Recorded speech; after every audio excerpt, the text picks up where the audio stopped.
You know, just last week, the government announced an end of that huge influx of stimulus via the $300 billion Treasury repurchase program. Some folks are saying that this could have been at the root of that 7-month-long stocks and commodities mega rally that we saw. But without that free lunch in there, Jim, do you think that large institutions will be less inclined to participate in this dollar carry trade? And could this temporarily reverse the downtrend in the greenback? Well, we have had gigantic amounts of money printed throughout the world by central banks. This time it's not just one or two central banks. I think this is the only time in recorded history where nearly every central bank has printed lots of money. It's been having a big effect on many asset classes, as you rightly point out. And unfortunately, I'm afraid that's part of the reason that stocks have gone up. Not so much that things are really basically better, just that the money had to go somewhere. And as people start to realize, oh my goodness, we have problems, we have serious problems, people are going to look back and say, well, maybe we should do something else with our money. And you do have governments already around the world starting to say, wait a minute, guys, this might lead to even worse problems down the road. And so you're starting to see some people pull back. You know, Australia's done it, Norway's done it, Israel's done it. You may see other countries start to pull back, and I suspect we're in for a stock market correction. You've mentioned recently that you think that over the next 10 years, the elemental could climb as high as $2,000. But, you know, over the past 2 years, gold was capped at the $1,000 level. And now that it's closed decisively above that point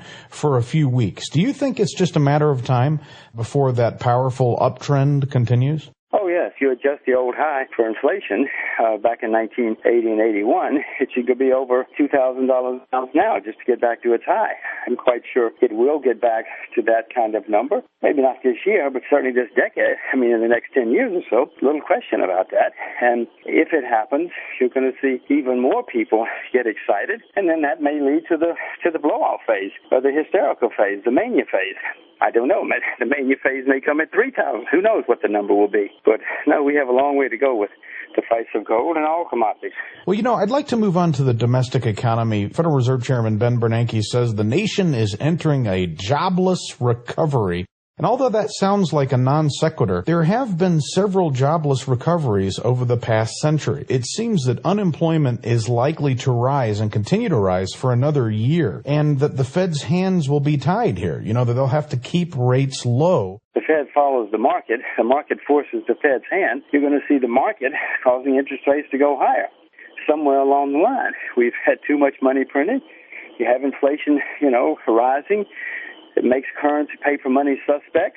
So whether it's the Fed or Joe Smith or Sally Jones, interest rates are going to be going higher, and one should be aware of that. You've also spoken publicly about the futility of owning government debt. And you've pointed out that, look at the GM bondholders. They thought they were invulnerable. Last year, they learned otherwise. Clearly, you see something that others are missing here. We have inflation. It's going to get worse. It's going to get much worse. You're going to see interest rates going higher because during inflationary times, people have to protect themselves, and low interest rates is not a way to protect yourself during inflationary times. So, no, you're certainly going to see bonds going down. In other words, rates going up. It may sound radical, but that's the way the world has always worked. Nothing unusual about it. What surprises me is that people don't understand that. Anything that you see unfolding in the global or domestic economy that you'd like to discuss? Well, I'm sure we're going to have some currency crises in the next couple of years. We have these huge imbalances around the world. That's always worked its way out in the currency market, and you're going to see some currencies collapsing. If you're in the right currencies, of course, you'll protect yourself. It looks as though more and more, though, that the right currency, quote, is commodities. I mean, real assets, because all paper money around the world is suspect these days. People are printing it everywhere, so why would you want to own paper money in a time when all paper money is being debased?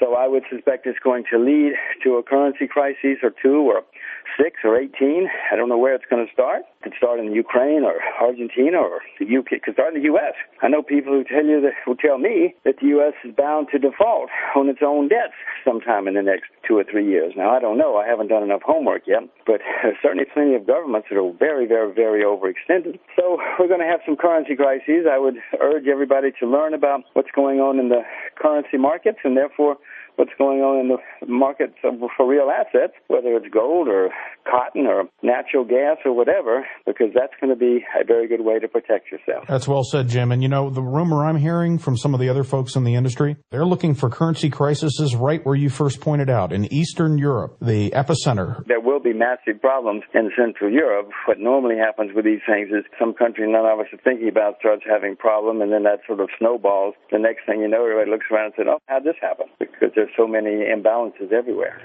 Well, you recently told folks publicly that your two girls don't own any stocks, especially American, but they do own commodities. Will Santa be depositing silver in the Christmas stockings this year? I'm sure they'll get more silver and gold. Their father likes silver and gold, so I'm sure they'll get more of it, yes. No question about that. If our listeners would like to follow your work more closely on the markets as well as commodities, could you please tell them how they can do so? I don't have a blog or a newsletter or anything like that. There are my books that I've written, which give how the world's working. Apparently, I'm on YouTube whenever I suspect this will wind up on YouTube or on your website or something. That's about the only way I know. Okay, Jim, I know you're busy today, so I want to thank you for joining us on the broadcast and wish you the very best. My pleasure. Anytime. Thank you. Bye-bye.